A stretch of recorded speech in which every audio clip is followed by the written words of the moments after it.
Vamos, portanto, ao desfecho dessa videoaula que eu segmentei em três partes. Essa é a parte final. E aí eu queria que vocês fizessem vamos dizer assim, vocês priorizassem na leitura dos textos a ideia de propriedade. Né? A ideia de propriedade ela vai ser fluida no tempo e no espaço, ela vai se modificar no tempo e no espaço, ou seja, um povo específico lida com a propriedade de uma forma que um outro povo lida. Às vezes na mesma época, né, relações distintas relacionadas à mesma coisa. A ideia de propriedade, por exemplo, entre os indígenas era totalmente diferente da ideia de propriedade entre os povos europeus. Né? A posse nem sempre, como pensamos hoje de forma quase que única, de que a propriedade ela é pessoal e de direito de um indivíduo. Né? Nem sempre a ideia de propriedade é assim. E aí o Todorov vai destacar isso de forma muito bem qualificada, né? Como o próprio Colombo já destaca essa ideia de que a propriedade nos indígenas não era uma coisa tão óbvia como era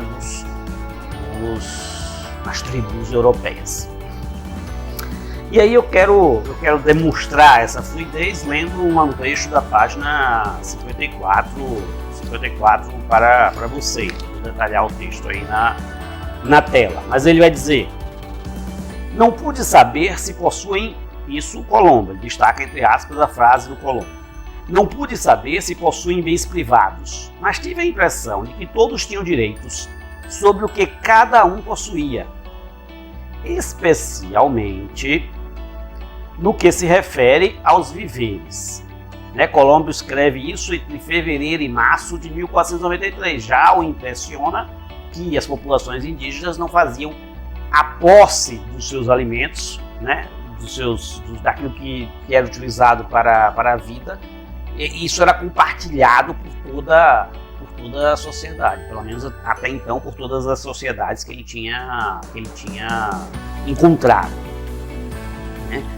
Veja, vou repetir o meu mantra. Nós estamos falando de transição da Idade Média ao capitalismo e estamos propondo, né, a inserção desse meio de um antigo sistema colonial. Conceito aiuris para quem estuda a colonização. Na lógica do antigo sistema colonial, a ideia de propriedade, a ideia de propriedade em última instância, vai ser a ideia do acúmulo de metais. Como os europeus, principalmente os ibéricos, começam a transformar tudo em mercadoria. E, portanto, até a alimentação passa a ser objeto de uma mercantilização. E, portanto, propriedade daquele que a possui. Colombo já destaca que vê naquela sociedade algo diferenciado. Aquela sociedade lida com a propriedade não com a ideia de mercadoria. Veja, os viveres eram partilhados por todos. Não significa que o viveres é posse do seu proprietário que vai mercantilizar, por exemplo, o alimento. Então, percebam que nós já estamos inserindo elementos do capitalismo, sim, mas existem elementos do antigo sistema colonial. Existem elementos do antigo sistema feudal. Porque nós estamos vivendo essa... Eu vou nas próximas aulas detalhar isso melhor, mas nós já estamos vivendo um período que é não capitalista e que não feudal, onde eu vou começar a realizar a acumulação primitiva de capitais. Ou aquilo que o Novaes vai chamar, quando analisa Portugal e o Brasil, de o capitalismo comercial. Já é, portanto, a gênese do capitalismo. Não é capitalismo, mas é a gênese do capitalismo. Digamos assim, as origens do capitalismo, porque ali eu já faço a acumulação. Aonde isso está representado? No Colombo, já! Olha, estou falando isso aí do século XV. né, final do século XV, mas século XV, onde que isso está representado? Na ganância pelo ouro. O Colombo vai destacar, inclusive, ele vai dizer, olha, os espanhóis vinham do céu à procura de ouro. Chega um momento mais para frente que os espanhóis, para justificar a sua necessidade de prata,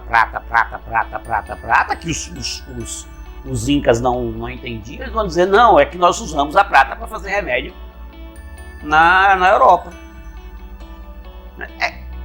É claro que na lógica, qualquer lógica racional, acumular metal não tem o menor sentido. Exceto se estivermos pensando totalmente dentro da lógica capitalista.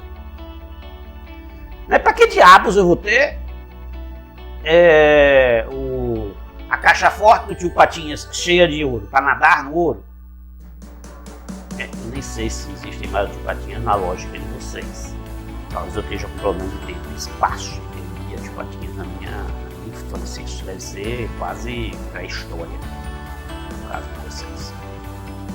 Mas manter dinheiro acumulado, manter prata e ouro acumulado, ou ter prata e ouro, se você não vai utilizá-la, não serve para absolutamente nada. É claro que cada um de vocês já está pensando, que eu gostaria de ter um quarto cheio de prata e de ouro, porque eu posso transformar isso em bens, eu posso transformar isso em propriedade, eu posso transformar isso em mercadorias. Essa lógica que nós inserimos dentro de nós mesmos, da ideia de ter, que nem sempre é uma verdade para todas as sociedades em todos os tempos. A necessidade de ter propriedade é também uma necessidade, vamos dizer assim, fluida, que vai se modificando dependendo de que povo e de que relações de produção nós estejamos analisando. Em verdade, dependendo do sistema econômico, da infraestrutura que nós estejamos analisando.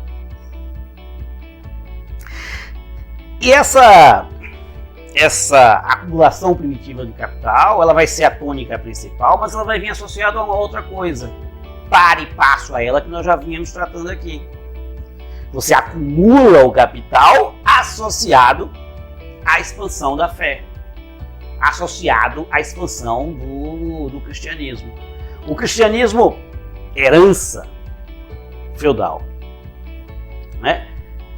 vai se readaptar a essa lógica da acumulação primitiva de capital. Então eles vão andar par e passo. A expansão da fé associado à expansão do capital.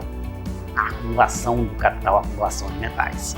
Aí eu vou propor uma leitura da página 59, um trecho que eu destaquei na 59, que diz: Vossas Altezas devem ficar satisfeitas, pois em breve terão feito deles, os povos pré-colombianos, cristãos, e lhe terão instruído. Ou seja, não basta transformá-los em cristãos, mas precisa educá-los, instruí-los, assimilá-los nos bons costumes de seu reino. Ou seja, incorporar a esses novos cristãos novos, esses costumes, essa cultura do reino de Espanha. E ele vai dizer, olha, isso não é muito complicado. Por que ele chega à conclusão que não é complicado? É a mesma conclusão que chega a minha. Eles não são do Islão. Eles não são judeus. Eles têm uma religiosidade da qual a nossa religiosidade não está em conflito. E, portanto, é de fácil assimilação, de fácil incorporação dessas pessoas à lógica, à fé cristã. Então ele vai dizer, olha, é relativamente trabalho fácil transformar essas pessoas em cristãos.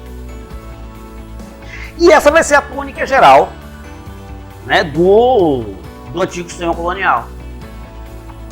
né? Seja na América Portuguesa, seja na América Inglesa ou nesta América que analisamos agora, na América Espanhola.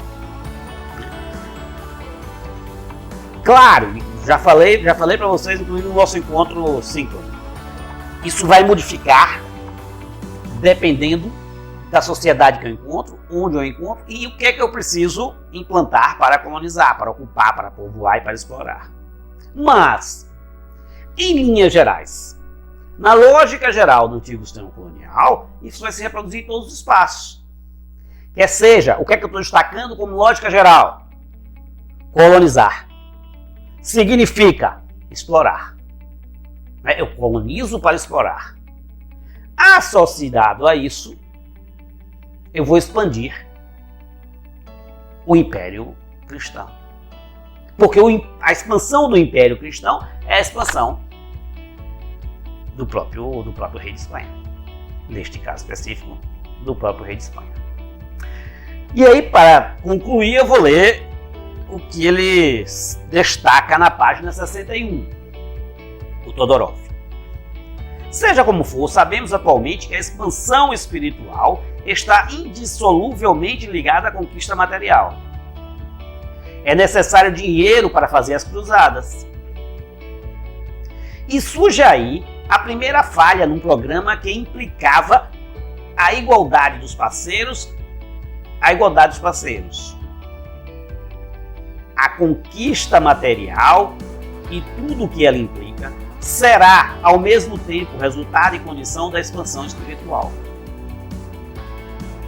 Colomba escreve, abre aspas, creio que, se começarmos em breve, vossas altezas conseguirão converter a nossa santa fé numa multidão de povos, ganhando grandes territórios e riquezas, assim como todos os povos da Espanha. Pois há, sem dúvida, nestas terras grandes quantidades de ouro. Transformar na fé para atingir essa grande quantidade de ouro. Em outras palavras, o objetivo central é a acumulação de metais.